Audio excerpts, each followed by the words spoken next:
Magandang araw sa lahat ng tagapakinig dito sa Tamokski TV. Ang kwento natin ngayon ay tungkol sa pagmamahal na walang kapantay, sakripisyo at ang di inaasahang gantimpala ng kabutihan. Ito ay kwento ni Lolo Pilo at ng tatlong anghel na nagbigay kulay sa kanyang tahimik na buhay. Pero bago tayo magpatuloy sa kwento, ay maaari po ba akong makahingi ng isang subscribe at like sa kwentong ito? At sinisigurado ko po na darating sa inyo ang napakalaking blessings. Kaya hindi ko na po patatagalin ang ating kwento at simulan na po natin ang kwento na pinamagatang Ang Lolo at ang Tatlong Anghel.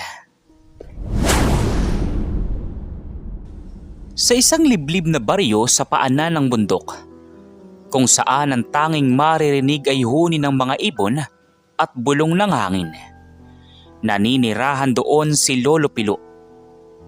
Matanda na siya at halos 80 taong gulang na at namumuhay mag-isa sa kanyang munting dampa.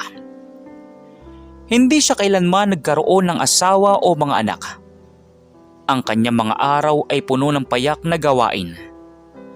Pagtatanim ng gulay sa kanyang bakuran, panguhuli ng isda sa kalapit na ilog at paminsan-minsang pagtitinda sa bayan upang may pambili ng bigas at asin.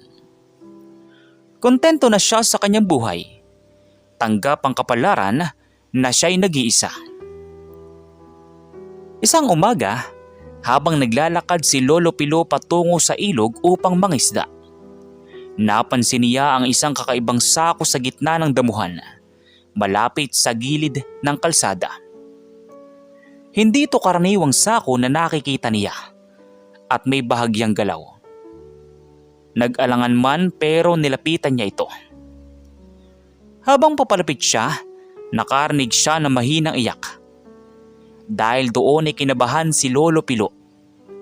Dahan-dahan niyang binuksan ang sako at ang kanyang mga mata ay nanlaki sa pagkabigla. Sa loob, nakahiga ang tatlong sanggol. Maliliit at mapupula pa ang balat. Triplets. Dahil doon ay nagkakandirit ang kanyang puso sa gulat at awa.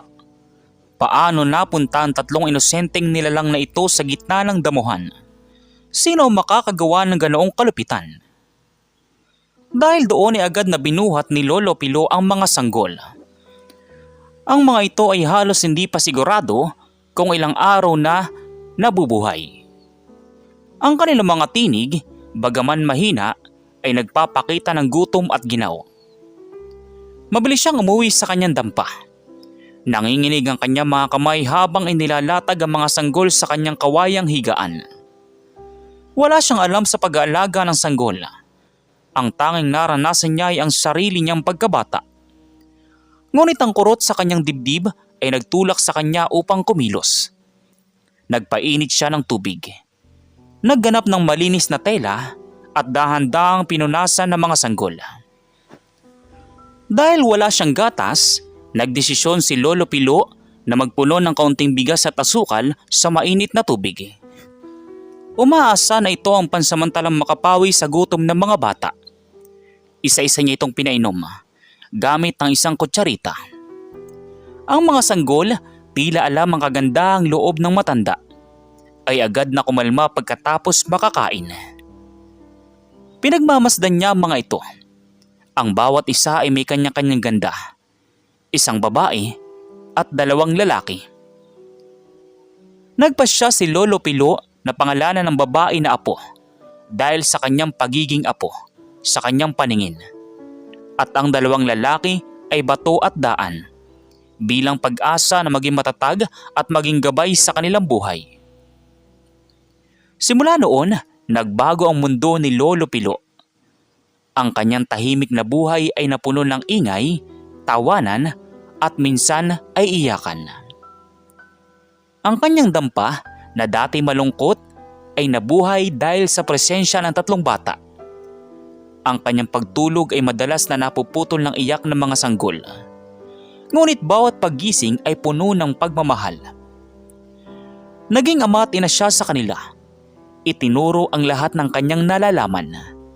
Ang pang-araw-araw niyang gawain ay nadagdagan ng pagpapakain, pagpapalit ng lampin at paghili sa mga sanggol. Hindi naging madali. Ang kanyang kakarampot na kita ay kinailangan niyang hatiin para sa kanyang sarili at sa 3 sanggol. Minsan, kinailangan niyang magbenta ng ilan sa kanyang mga gamit para lang may pambili ng gatas at lampin. Ngunit kailanman ay hindi siya sumuko. Ang pagmamahal niya sa 3 bata ay sapat na upang malampasan ang lahat ng pagsubok. Habang lumalaki ang mga bata, mas lalo niyang nararamdaman ang tunay na kaligayahan. Tinuruan niya ang mga ito kung paano magbasa at magsulat gamit ang mga lumang pahayagan at kung paano magbilang gamit ang mga butil ng mais. Ang kanyang tanging pangarap ay makita ang mga itong magtagumpay sa buhay, kahit na ano pa ang kanilang pinagmulan. Ang mga kapitbahay ay nagtataka kung bakit isang matandang lalaki ang nag-aalaga ng 3 bata. Ngunit sa tuwing nakikita nila ang kislap sa mga mata ni Lolo Pilo habang inaalagaan ng mga ito, nawawala ang kanilang pagdududa. Alam nilang tunay ang pagmamahal na ibinibigay ng matanda. Lumipas sa mga taon at ang 3 sanggol ay naging matatalinong bata. Si Apo, ang babae, ay tahimik at masipag mag-aral. Si Bato, ang panganay sa kambal na lalaki, ay matapang at palaging handang ipagtanggol ng kanyang mga kapatid.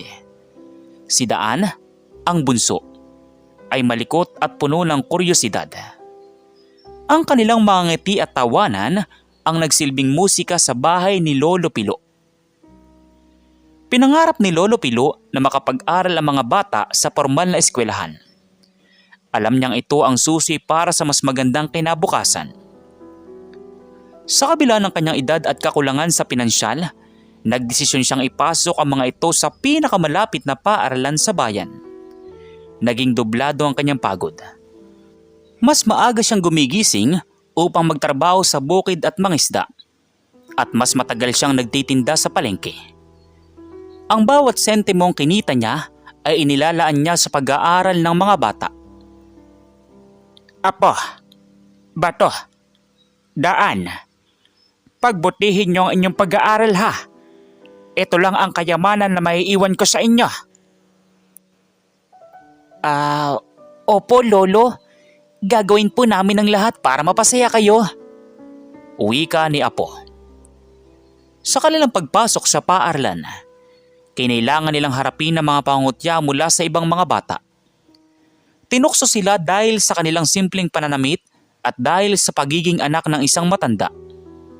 Ngunit sa pagtutulungan ng isa't isa at sa suporta ni Lolo Pilo, nanatili silang matatag. Palagi silang nagtutulungan sa mga takdang aralin at ang kanilang pagmamahal sa pag-aaral ay hindi nabawasan.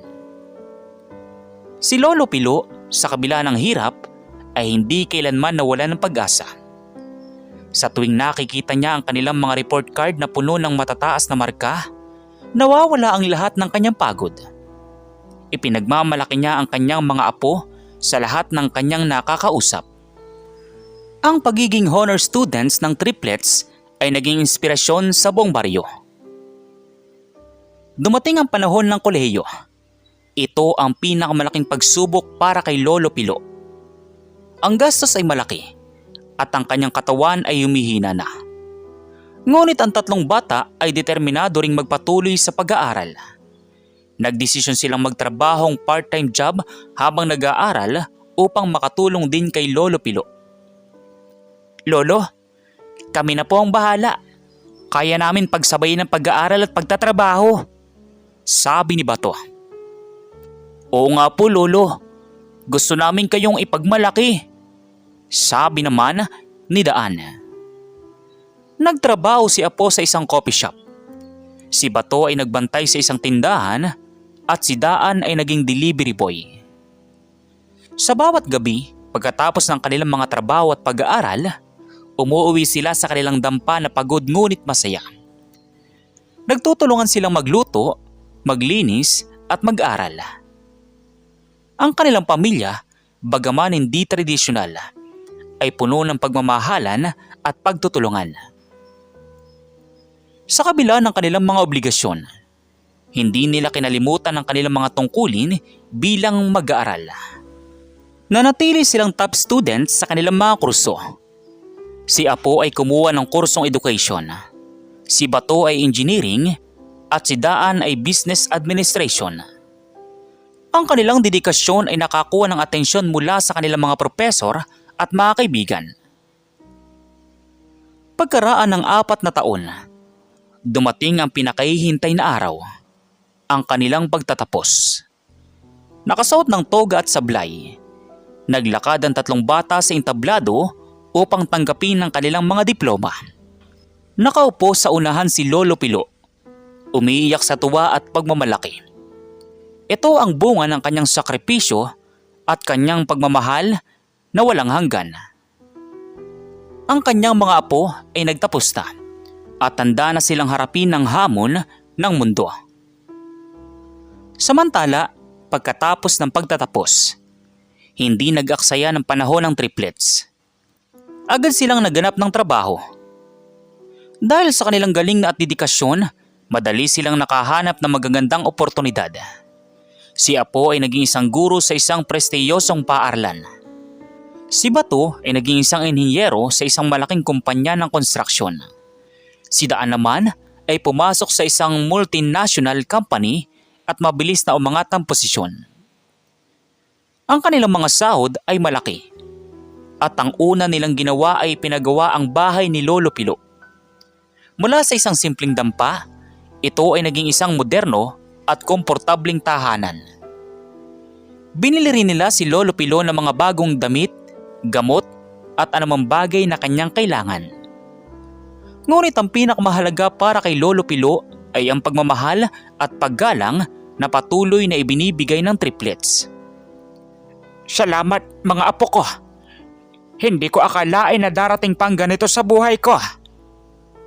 Lolo, kami po ang dapat magpasalamat sa inyo. Kung wala po kayo, wala kami rito.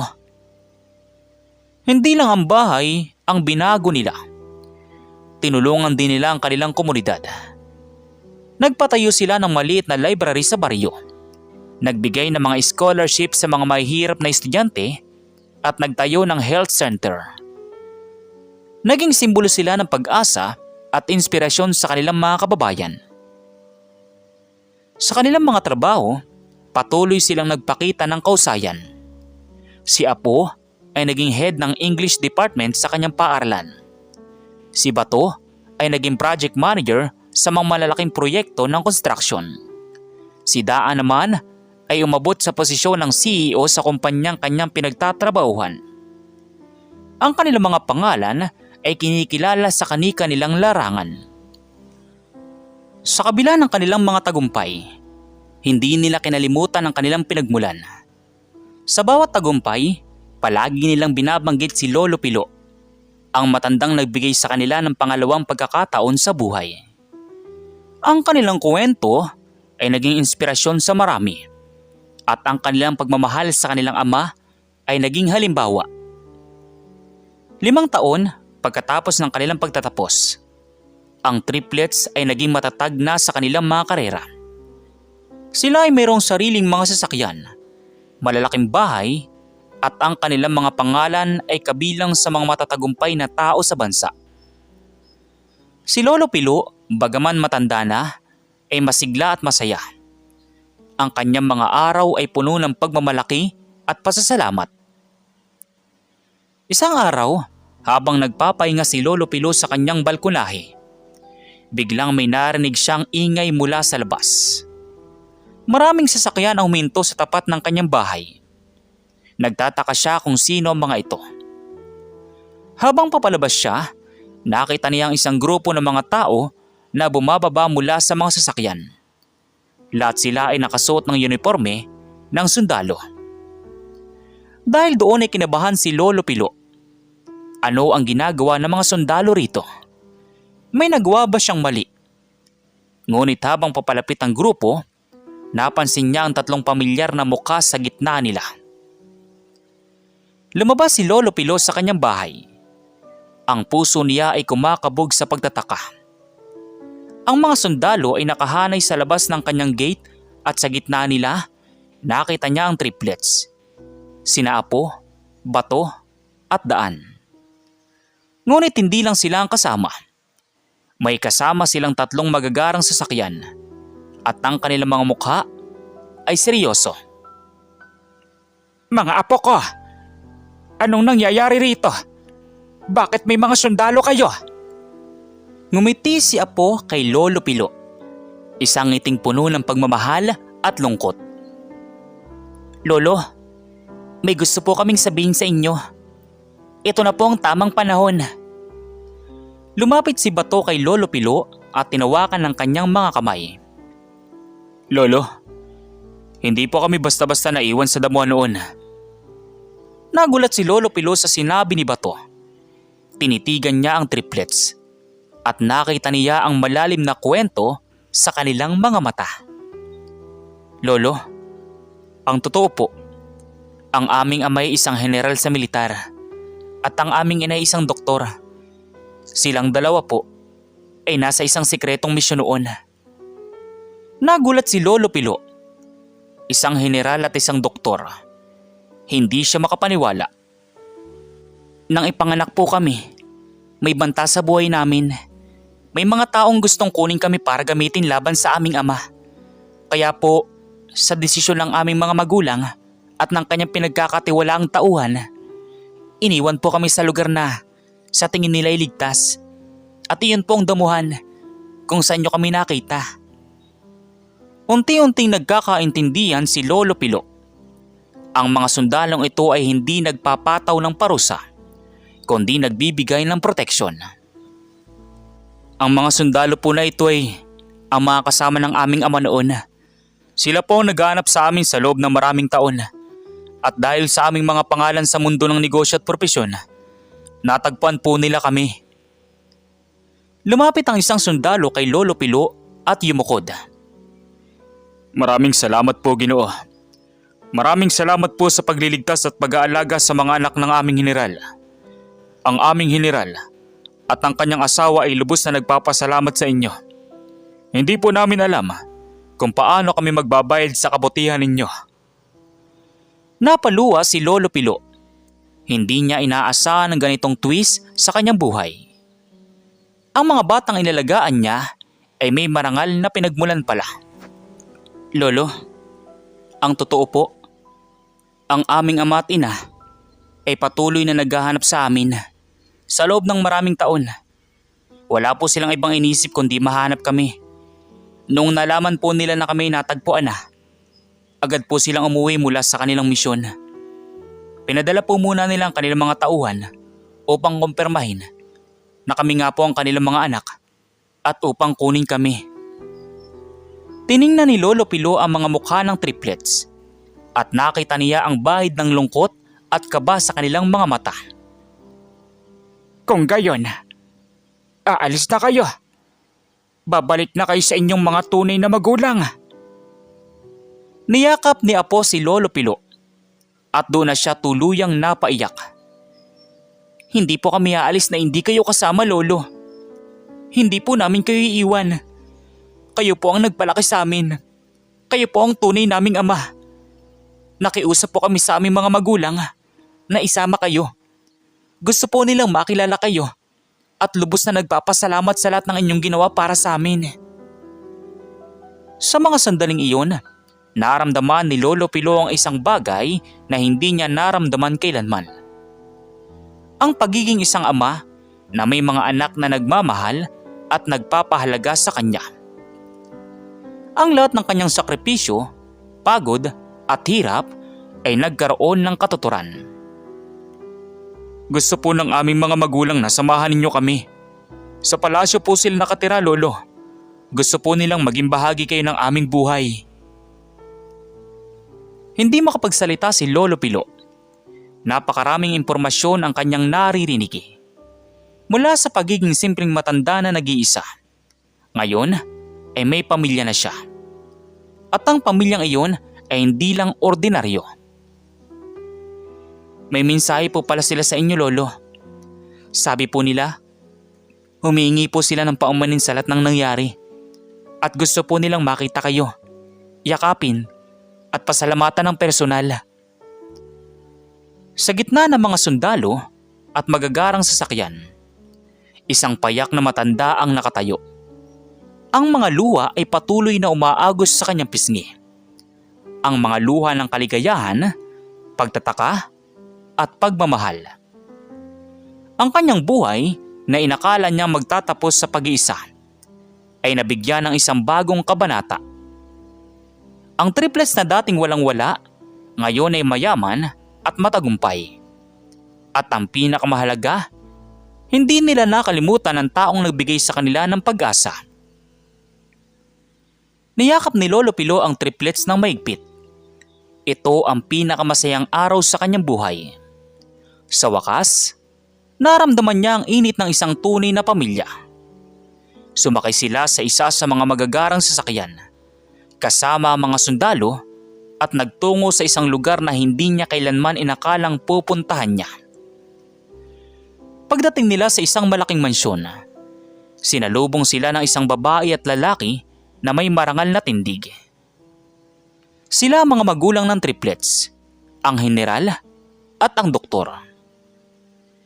Niyakap nila si Lolo Pilo na mahigpit at ang mga luha ay patuloy na umagos sa kanilang mga mata.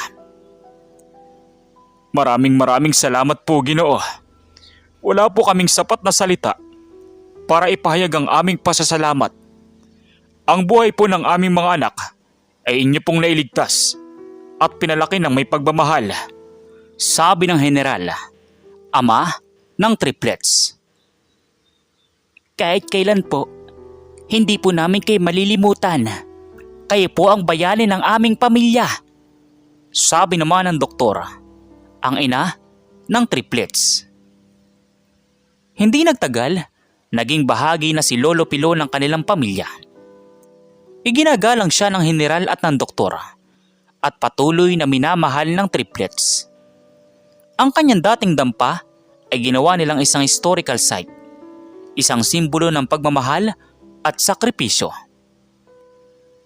Ang triplets ay patuloy na nagtagumpay sa kanilang mga karera. Si Apo, bilang isang guro, ay nagturo sa mga mahihirap na bata at naging inspirasyon sa kanyang mga estudyante.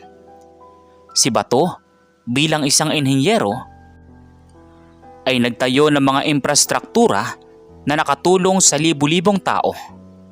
Si Daan, bilang isang negosyante, ay nagbigay ng trabaho sa maraming Pilipino at nagtayo ng mga negosyo na nagbigay ng benepisyo sa komunidad.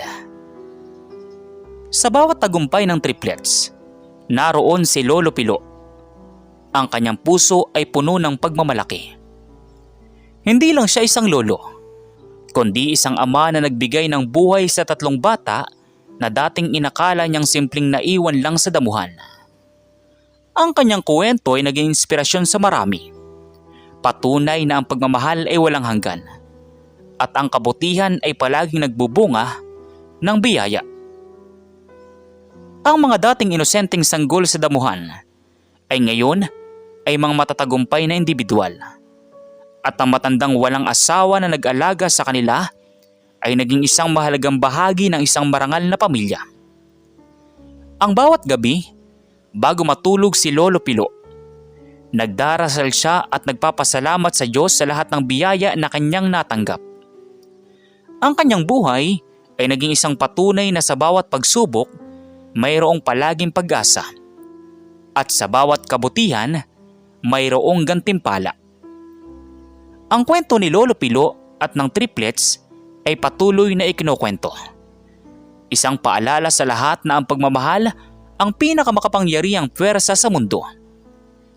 Ang kanilang buhay ay naging testamento sa kapangyarihan ng pagmamahal na lumalampas sa dugo, kayamanan at katayuan sa lipunan. At sa tuwing mayroong magtatanong tungkol sa kanila, ang sagot nila ay laging isa. Sila ang pamilyang binuo ng pagmamahal, sakripisyo at ang di inaasahang himala ng buhay. Ang kwento ni Lolo Pilo at ng triplets ay isang malalim na paglalarawan ng mga mahalagang aral na sumasalamin sa karanasan ng tao. Higit pa sa isang simpleng salaysay ng paghahanap at pagkakakilanlan, ito ay nagbibigay diin sa walang hanggang kapangyarihan ng pagmamahal, ang kabuluhan ng pagpapakasakit at ang kahalagahan ng pagtanaw ng utang na loob. Una, ang kwento ay nagpapakita ng walang pasubaling pagmamahal at pagpapakasakit. Si Lolo Pilo, isang matandang nag-iisa at salat sa yaman, ay hindi nag-atubiling kupkupin at alagaan ang 3 sanggol na iniwan sa damuhan. Hindi niya inisip ang hirap at sakripisyo na kaakibat ng pag-aalaga ng 3 bata. Sa halip, ang kanyang puso ay napuno ng awa at pagmamahal. Ang kanyang mga pagpupuyat, pagod at paghahanap buhay para lamang may maipakain at maipaaral. Ang mga ito ay testamento sa kanyang walang katapusang pag-ibig. Ang pagmamahal na ito ay hindi naghahanap ng kapalit. Ito ay dalisay at busilak. Ipinapakita nito na ang tunay na pagmamahal ay hindi nababase sa dugo o pinagmulan, kundi sa pag-aalaga, pagsuporta at walang kondisyong pagtanggap. Pangalawa, ang kwento ay nagtatampok sa kahalagahan ng edukasyon at pagsisikap. Sa kabila ng kanilang mahirap na kalagayan, itinanim ni Lolo Pilo sa mga puso ng triplets ang halaga ng pag-aaral. Alam niyang ito ang susi sa pagbabago ng kanilang buhay. Ang pagsisikap ng triplets na pagsabayin ng pag-aaral at pagtatrabaho upang makatulong sa kanilang lolo ay nagpapakita ng kanilang determinasyon at dedikasyon. Ang kanilang mga tagumpay sa kani-kanilang larangan ay patunay na ang edukasyon, kasama ang pagsisikap at tiyaga, ay makapagbubukas ng mga pinto sa oportunidad at makapagpapabago ng kapalaran. Ito ay isang paalala na sa kabila ng anumang balakid, ang kaalaman at kasanayan ay mananatiling kayamanan na hindi kailanman mananakaw. Pangatlo, marahil ang pinakamahalagang aral ay ang pagtanaw ng utang na loob at pagpapanatili ng pagpapahalaga sa pinagmulan. Sa kabila ng kanilang tagumpay at ang pagtuklas sa kanilang tunay na pinagmulan, hindi kailanman kinalimutan ng triplet si Lolo Pilo. Sa katunayan, ang kanilang pagmamahal at paggalang sa kanya ay lalo pang lumalim.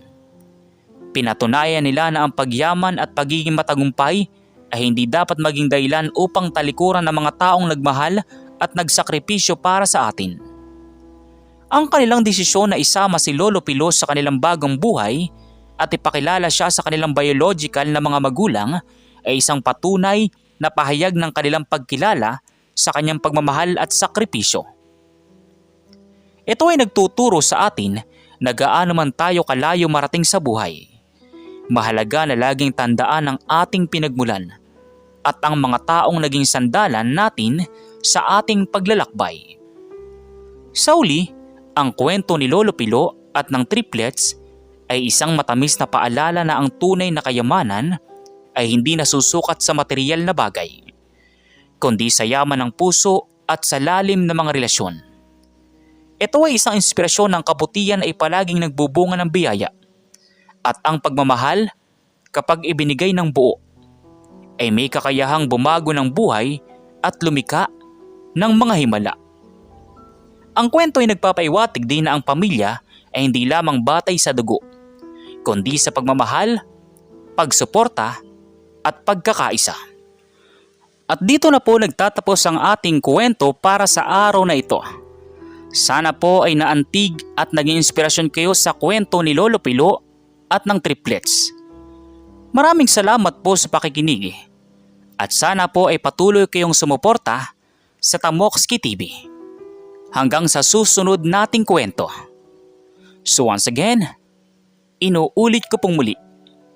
Ako po si Tamokski TV. Kita-kita po tayong muli sa mga susunod pa nating maraming mga video. Thank you and God bless you all. Peace out.